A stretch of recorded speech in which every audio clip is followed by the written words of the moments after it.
Laugh every time you say the word Looney. Even if it's in the actual context, like, yeah, we're having a cookout later. I bought some wieners. Still funny every time.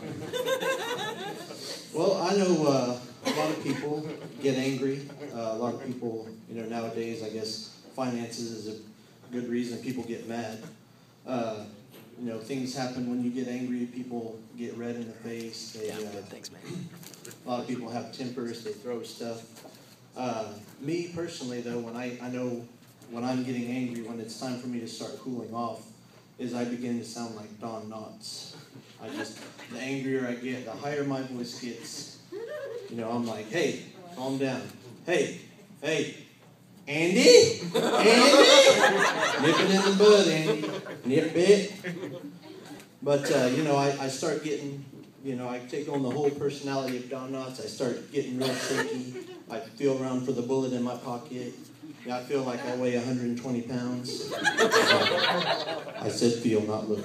I know what y'all are saying to yourselves back there. I own a mirror. I know what I look like. I'm a big fella. But that's all right. This is not a joke, true story. This is how incredibly bad I am, how fat I am.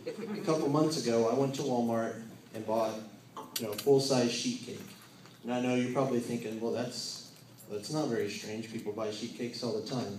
I bought this sheet cake for myself. And it doesn't stop there. Not only was it just for me, I was going to eat it with my bare hands.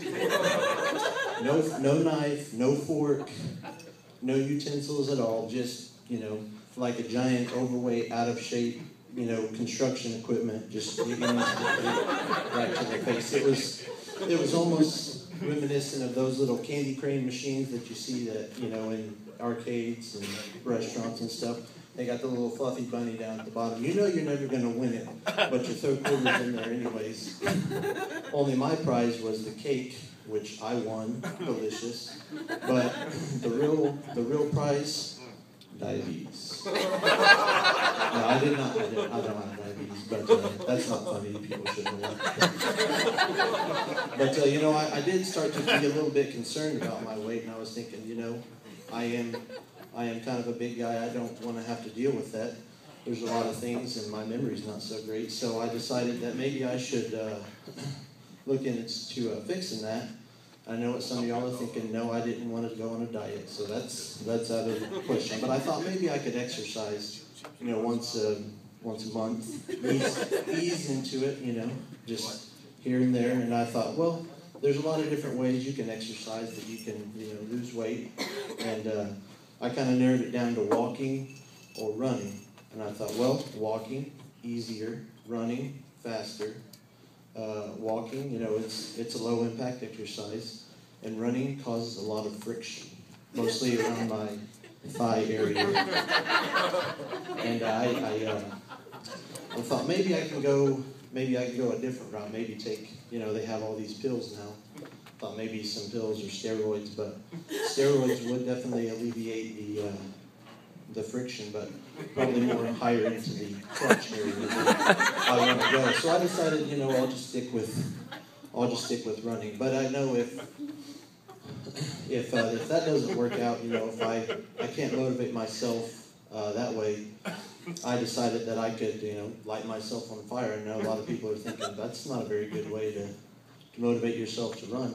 I mean, I know stop, drop, and roll. We all learned that in 3rd grade from the creepy clown with the fire hat. And, but I decided, I'll catch myself on fire and I'll think, who's cooking baby back ribs? I'll start baby back ribs. And that'll get me running. And so I will run for baby back ribs. They're delicious. But what I won't run for is puzzles. Puzzles are horrible. All right, well, that's my time, everybody. Thank you very much. Enjoy the rest of the week.